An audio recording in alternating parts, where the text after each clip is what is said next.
Bonjour, bienvenue sur Salarié affranchi. That every Bitcoiner knows by heart. Never sell your Bitcoin, right? Effectivement, c'est maintenant que le business commence. Bonjour les amis, bonjour les cryptopreneurs, c'est Christian et bienvenue sur Salarié affranchi. Je vais juste agresser rapidement certaines questions que j'ai reçues ces derniers jours. Et la majorité des questions concernent les stratégies de sortie. Ok?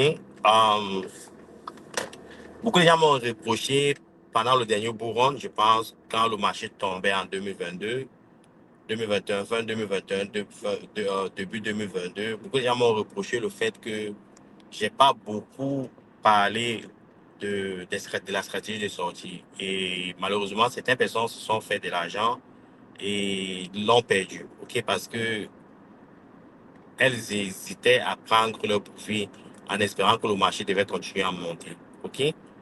Mais je l'avais fait. Je l'avais fait dans notre groupe WhatsApp. Je demandais aux gens tout le temps, prenez vos profits. Et dans certaines de mes vidéos, j'en parlais. Ce que j'ai dit ici, les gars, n'engage que moi. Je ne suis pas votre conseiller financier. Je ne suis pas votre expert en crypto. Je suis juste un individu qui vit quelque part et qui essaie d'apporter sa part, sa contribution positive pour la communauté. Donc, je ne suis responsable absolument de rien. Si vous faites de l'argent pendant ce bourron, que Dieu vous bénisse. Si vous perdez de l'argent pendant ce bourron, ça sera une leçon. Vous allez en apprendre et vous en sortirez grandi. Je ne suis responsable de rien. OK? Ce que je dis ici n'engage que moi. Ce que je dis, c'est ce que je fais. Je partage juste mes expériences. OK? J'ai des bonnes expériences, j'ai des mauvaises expériences. Et les mauvaises expériences, je les convertis en learning. Donc, j'en apprends de ces erreurs-là. Est-ce que j'ai fait des erreurs? Pendant les crypto-monnaies, je vous en ai parlé plusieurs fois. OK? Je vais vous citer quelques erreurs. L'une des plus grandes erreurs, c'était l'impatience. L'impatience, pourquoi? Parce que investir le groupe salarié affranchi, nous avons investi dans les bitcoins, OK? Les Ethereum, OK? En 2014-2015. Allez voir les prix en ce moment-là, OK? Et pendant ces périodes-là, il y a aussi des nouveaux projets qui naissaient. Et l'erreur que nous avons fait, c'est que on croyait que ces projets qui naissaient devaient révolutionner le monde. C'était des projets à forts fondamentaux. Mais nous avons transféré nos Ethereum, nos Bitcoins sur ces projets-là qui n'existent pas aujourd'hui. Tous ces projets sont morts, totalement morts. OK? Donc, nous avons perdu beaucoup de Bitcoin, beaucoup d'Ethereum. Si nous étions juste restés dans le Bitcoin Ethereum, les gars, je ne sais pas combien nous serons riches aujourd'hui. OK? Ça, c'est la plus grande des erreurs. La deuxième erreur s'est manifestée pendant le deuxième bourron. Quand il faut pas le premier bourron, c'était le bourron. Le premier bourron que nous avons vécu, c'est le bourron de 2016, 2017, 2018. OK? Le deuxième bourron, OK? Ce qui s'est passé, c'est que les mêmes erreurs. Il y avait ce qu'on appelle les launchpads, OK? Il y avait les car starters, il y avait tous les launchpads. Et il fallait d'abord acheter les tokens de ces launchpads. Et maintenant, ces launchpads vous donnaient accès toujours aux nouveaux projets. Les gars, nous étions dans presque tous les launchpads. Et nous investissions dans les launchpads énormément parce qu'on se disait que les projets qui lançaient sur le launchpad devaient révolutionner le monde.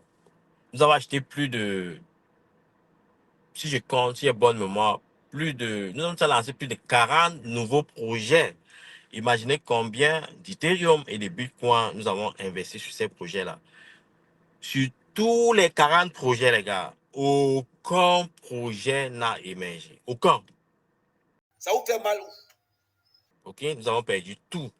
La deuxième erreur, c'est que nous avons aussi investi sur certains nodes qui produisent, mais qui ne produisent pas assez pour couvrir certains nodes ne couvrent même pas le coût de la maintenance du serveur.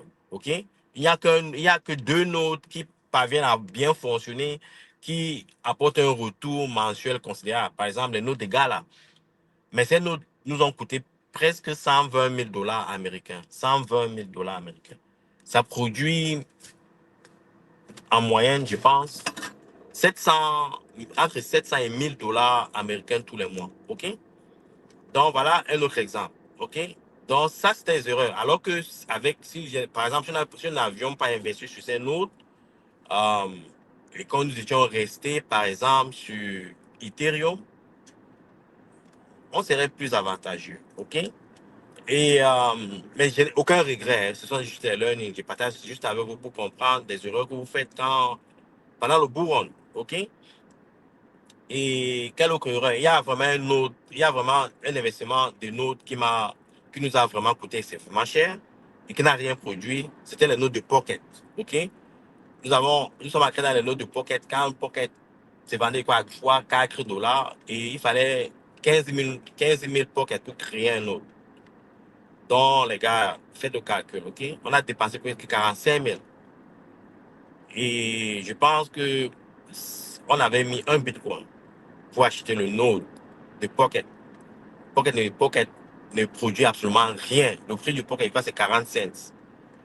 Donc, vous voyez qu'il y a eu beaucoup de pertes là. On devrait juste dû rester, regarder le Bitcoin, attendre 5 ans, ça vous donne le million de dollars, OK? Donc, ça veut dire quoi? Ça veut dire que plus vous passez le temps à creuser, vouloir chercher, vouloir approfondir, vous allez faire des erreurs. Il faut juste simplifier l'équation et la simplification de l'équation égale patience. OK? C'est tout. C'est ce que j'ai appris. Les gars, le groupe salarié a franchi, nous n'avons pas plus de 10 crypto-monnaies. Nous n'avons pas plus de 10 crypto-monnaies. Et nous comptons réduire, après ce bourron, le nombre de crypto-monnaies à 5. 5 crypto-monnaies, pas plus. OK? Donc, c'est ça l'orientation. Et ceci est basé sur l'expérience. OK? C'est basé sur l'expérience. Vous allez apprendre. OK? Ça m'a pris quoi? 10 ans pour comprendre tout ça. Ça vous prendra du temps, mais vous allez comprendre. Tout ce qu'il dit là, pour certaines personnes, ça ne fait aucun sens. Certaines personnes disent, mais le gars, il raconte de quoi? Il raconte des bêtises, il parle de quoi? Les mêmes coins c'est le champion, c'est là où on s'est fait de la génétique. Je dis pas non, hein. Est-ce que j'ai investi dans les mêmes coins? Oui, j'ai investi dans certains mêmes coins occasionnellement, j'ai créé. Quand je vois ça monte subitement, j'ai créé. Je me fais un peu de sous, mais je sors, je ne dure pas dans ces histoires-là. OK? Donc, je ne parle pas beaucoup de trading parce que c'est une activité très risquée et j'aimerais pas créer de la confusion avec ma chaîne. C'est pour ça que je suis contre le trading, mais ça ne veut pas dire que je ne trade pas. Ça ne veut pas dire que le gros salarié affranchi n'exerce pas dans les mêmes coins, dans les shit coins. Donc, quand il y a une opportunité, on la saisit, les gars. Mais on sort très rapidement, ce que je veux dire, OK? Donc, en quelque sorte, et la troisième erreur que j'ai fait, que nos groupes salariés affranchis a fait, c'est au niveau de la diversification. OK? J'ai eu l'occasion de toucher en profondeur cette diversification. C'est un peu plus complexe. C'est quand vous faites de l'argent, vous êtes dans un état d'euphorie. C'est un peu comme si vous êtes sous une grotte. Et vous, surtout si vous n'avez jamais rêvé atteindre du moins avoir ce type d'argent, OK? Supposons que vous investissez, par exemple, 100 000 dollars, OK? Vous vous levez un matin, vous avez 5 millions. D'un coup, comme ça, vous réveillez, vous vous demandez, mais comment, si c'est... Vous êtes dans un état d'euphorie totale, OK? C'est comme si vous êtes sous une grotte qui vous contrôle. Et les décisions que vous prenez sont irrationnelles, OK? Cela nous est arrivé, OK? Et dans la diversification, parce que le groupe salarié affranchi, donc diversification principale, c'est l'immobilier, OK? Comme je vous ai dit, chaque bourron doit créer minimum, acheter une maison, soit un condo, un townhome ou une maison complète. OK, ça c'est le rôle. Ce bourron doit absolument acheter une maison. Absolument, ça c'est un fait. C'est minimum une maison. Donc, pendant le dernier bourron, ce qui s'est passé, c'est quoi? C'est que la stratégie, on l'a appliquée. Mais le cru, c'est que quand on a acheté la maison, le marché était haut. OK? Et après, subitement, avec l'inflation, le prix des maisons a baissé et l'investissement n'est pas rentable, par exemple. OK? Je peux même dire que ça sera une perte. Je peux même dire que ça sera une perte de presque 350 000 $ perdus comme ça. Donc, c'est ça, ce sont les conséquences, en quelque sorte, de la joie, ok, de l'extase qu'on expérimente, dont on fait face pendant le Bourron. Vous allez vivre ça, ok? Et maintenant, comment s'en prémunir, ok? Il faut juste, les gars, avoir un plan, exécuter sur le plan. Le plan peut le plan peut ne pas être excellent, mais ça sera en quelque sorte un guideline, un instrument qui va vous permettre de rester logique. OK? Parce que croyez-moi, les gars, le bourron, c'est plus fort que l'opium, gars. Le fentanyl, je ne sais pas comment dire fentanyl en français. C'est plus fort que le fentanyl, les gars. Ça va vous amener dans une autre dimension. OK? Donc, il faut appliquer vos stratégies. Maintenant, pour répondre aux questions dont je disais tout à l'heure, c'est que la majorité des questions sont arrivées. Je crois que les questions sont arrivées vendredi et samedi. Et il y a aussi un ami qui m'a appelé hier pour me poser la même question. Donc, c'est pour ça que vous décidez de faire cette vidéo sur comment prendre les profits. Et il y a aussi Christine qui a fait un commentaire depuis la Côte d'Ivoire. Et je sais, l'objectif de Christine, c'est de s'acheter sa maison. Et elle m'a dit qu'elle compte sortir tous ses profits après l'investissement de Chrome. Donc, je suppose, Christine, que tu as maximisé pendant cette année, les 12 derniers mois, pour pouvoir réaliser ton rêve d'acheter ta maison. Et si c'est le cas, vraiment que Dieu te bénisse. Mais, personnellement, je pense que le bourron ira jusqu'en, je pense, juin, juillet 2025. OK? Mais néanmoins, si pendant le chemin, vous avez réalisé vos profits, prenez les profits. OK? Si vous avez atteint vos objectifs, prenez une partie, investissez sur ces objectifs-là et laissez le reste faire le boulot. OK? Une des choses que j'essaie, c'est que si j'ai 10 000 $, OK, j'ai investi sur un projet, subitement, j'ai 30 000 $. La première des choses que je vais faire, je vais d'abord sortir 10 000 $, mon investissement initial, je vais mettre dans la poche. Il va rester 20 000 $. Je peux laisser les 20 000 $ continuer à faire le boulot, ou je peux sortir 5 000 $ sur les 20 000 $ qui restent pour prendre un peu de profit. Peut-être pour m'offrir des congés, des vacances, m'acheter une petite voiture ou bien faire quelque chose de bien avec la famille, OK? Et je laisse les 15 000 faire le boulot. Si vous perdez même ces 15 000 là, c'est un peu votre argent, c'est le profit. Bon, c'est votre argent parce que c'est un profit irréalisé, mais ça peut davantage grandir, surtout dans cet environnement où les crypto-monnaies se régularisent, ça devient un outil d'investissement sérieux. Donc, d'ici 10 ans, ça peut produire beaucoup. Ça peut faire 10x, ça peut faire 20x, ça peut faire 30x. OK? Donc, c'est ça, on appelle ça la gestion des risques. Ne vous dites pas que, bon, j'ai investi 10 000 $, à moins que les 10 000 $, vous avez la volonté. Le 10 000 $ initial que vous avez investi, vous avez la volonté de le perdre. OK? Donc, vous dites que, bon, si j'ai investi dans un projet, ça va à zéro, je m'en fous. Vous le perdez, mais vous ne vous plaignez pas. Mais si votre stratégie, c'est la conservation du capital, vous sortez votre capital. Donc, c'est pour ça qu'il dit que tout individu dépend de son profil d'investisseur. OK? Je ne peux pas venir vous dire exactement comment vous devez faire. Vous devez comprendre d'abord qui vous êtes. Et quand vous comprenez qui vous êtes, vous savez comment fonctionner. OK? Donc, chaque individu, c'est un peu difficile d'apporter une réponse qui sied à tout le monde. C'est impossible. OK? Donc, ça dépend de vous. Ça dépend de vos stratégies. Bon, une chose, il y a aussi quelqu'un qui m'a demandé,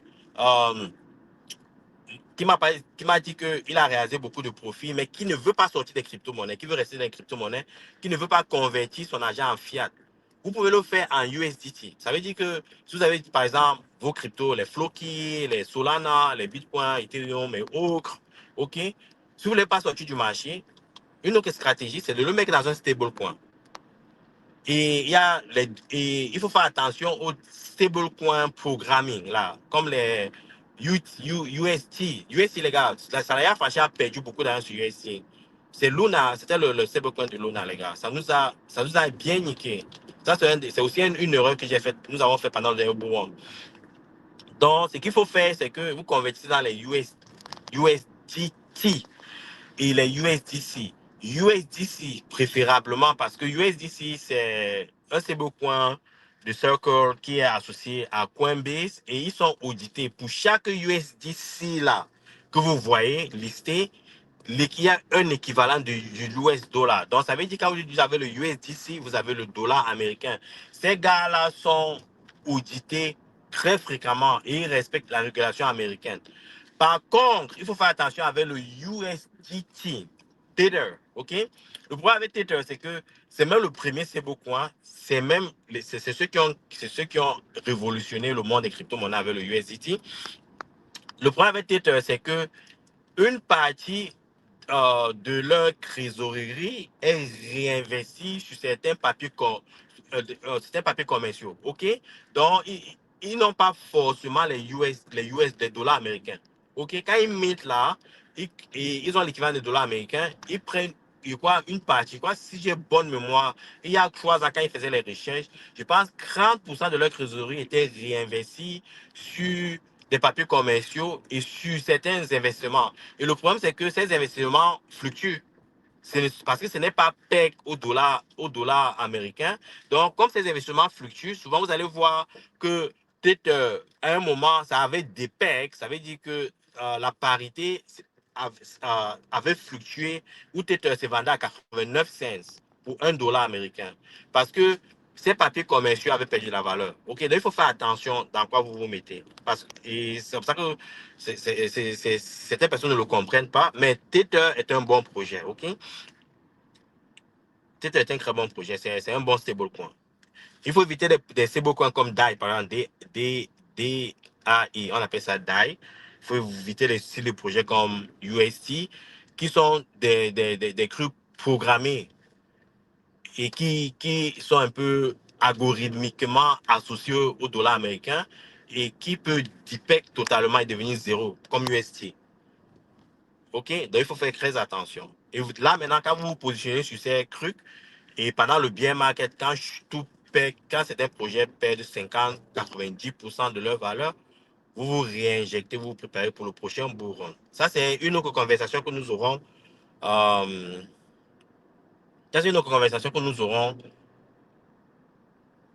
Peut-être dans 1 an, 2 ans. Nous n'y sommes pas encore parce que je vais vous préparer pour le prochain bull run. OK? C'est l'avantage avec les crypto-monnaies, les gars. C'est que tous les 4 ans, ça nous offre une petite bénédiction. Bon, je ne sais pas pour combien de temps. À un moment donné, ça va finir. Mais je sais qu'il y aura encore un autre bull run. Il y aura encore un autre bull run, les gars. OK? C'est tout ce qu'il y avait à partager avec vous. Si vous avez des questions, les gars, n'hésitez pas à me les envoyer. Aussi, une dernière chose, sauvegardez vos crypto-monnaies dans des clés privées comme Trésor, comme Ledger. OK? Ne laissez pas ça dans les échanges. OK? C'est encore une autre erreur que nous avons faite avec Quadriga. Nous avons laissé certains actifs là-bas et le gars a disparu avec les crypto-monnaies. Si vous dites combien nous avons perdu, les gars, ce sont les millions de dollars. Les millions de dollars. Donc, à l'époque, ce n'était pas des millions de dollars, hein, mais après 10 ans, tous ces actifs-là valent des millions de dollars si nous les avions encore dans nos portfolios. OK? Anyway, bonne journée. Ciao.